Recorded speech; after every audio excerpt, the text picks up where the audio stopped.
প্রিয় দর্শক, আজকে আমরা আপনাদেরকে নিয়ে এসেছি মা আমিনার কবরে। বিশ্বের শ্রেষ্ঠ মানব রাসূলুল্লাহ সাল্লাল্লাহু আলাইহি ওয়াসাল্লামের মা যে জায়গার মধ্যে শুয়ে আছেন, সেই জায়গার মধ্যে আপনাদেরকে আমরা নিয়ে এসেছি। আপনারা জানেন রাসূলুল্লাহ সাল্লাল্লাহু আলাইহি ওয়াসাল্লাম এই পৃথিবীতে আগমনের পূর্বেই তার পিতা মারা গিয়েছিলেন। আর রাসূলুল্লাহ সাল্লাল্লাহু আলাইহি ওয়াসাল্লাম যখন তিনি মা হালিমা আস-সাদিয়া রাদিয়াল্লাহু তাআলা আনহার ঘরে ছিলেন এবং যখন তার সিনা শাকের ঘটনা ঘটেছিল, এই ঘটনার পর মা হালিমা তাকে রাখতে ভয় পেয়েছিলেন, এই জন্য ফিরিয়ে দিয়েছিলেন মা আমিনার ঘরে। মা আমিনার ঘরে যখন ফিরিয়ে দিলেন, তার 2 মাস পর মা আমিনা তিনি তার স্বামী আব্দুল্লাহর কবর জিয়ারত করার জন্য মদিনা আল মুনাওয়ারার উদ্দেশ্যে রওনা করলেন। মদিনা আল মুনাওয়ারা যখন তিনি আসলেন, 1 মাস পর্যন্ত অসুস্থ হয়ে পড়ে রইলেন।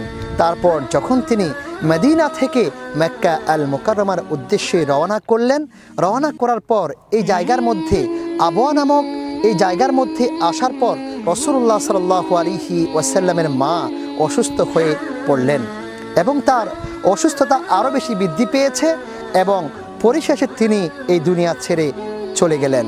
প্রিয় দর্শক শ্রোতা, এই জায়গার মধ্যে শুধুমাত্র ছিল উম্মে আইমান এবং রাসূলুল্লাহ সাল্লাল্লাহু আলাইহি ওয়াসাল্লাম। মৃত্যুর সময় মা আমিনা উম্মে আইমানের হাতে রাসূলুল্লাহ সাল্লাল্লাহু আলাইহি ওয়াসাল্লামকে দিয়ে বলেছিলেন, তুমি আমার এই ছেলেকে লালন পালন করবে। উম্মে আইমান রাসূলুল্লাহ সাল্লাল্লাহু আলাইহি ওয়াসাল্লামকে লালন পালন করেছিলেন। প্রিয় দর্শক শ্রোতা, এই জায়গার মধ্যে যখন তিনি মারা গিয়েছিলেন, কেউ ছিল না।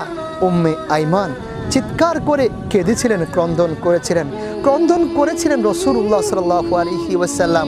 এই 6 বছরের বালক রাসূলুল্লাহ সাল্লাল্লাহু আলাইহি ওয়াসাল্লামের ক্রন্দনে, উম্মে আইমানের ক্রন্দনে এই আবওয়ার আকাশ জমিন ক্রন্দন করেছিল।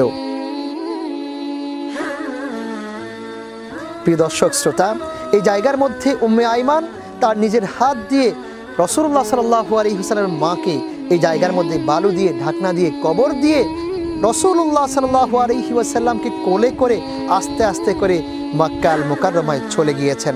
আব্দুল মুত্তালিব বলছেন, আমি দেখতে পেলাম মদিনার দিক থেকে 2 জন লোক আসছে, একজন শিশু এবং অপরজন একজন মহিলার মতো মনে হচ্ছে।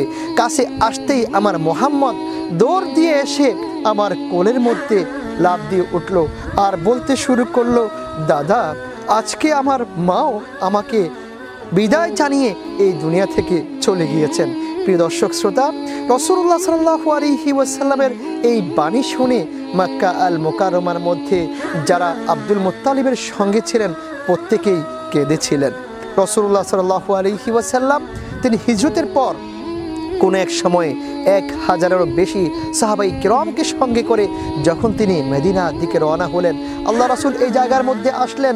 আসার পরে তিনি বললেন, আল্লাহ সুবহানাহু ওয়া তাআলার কাছে আমি অনুমতি প্রার্থনা করেছিলাম যাতে করে আমি আমার মায়ের জন্য ক্ষমা প্রার্থনা করতে পারি, কিন্তু আমার রব আমাকে সেই অনুমতি দেননি। আমাকে অনুমতি দিয়েছিলেন শুধুমাত্র কবর জিয়ারত করার জন্য।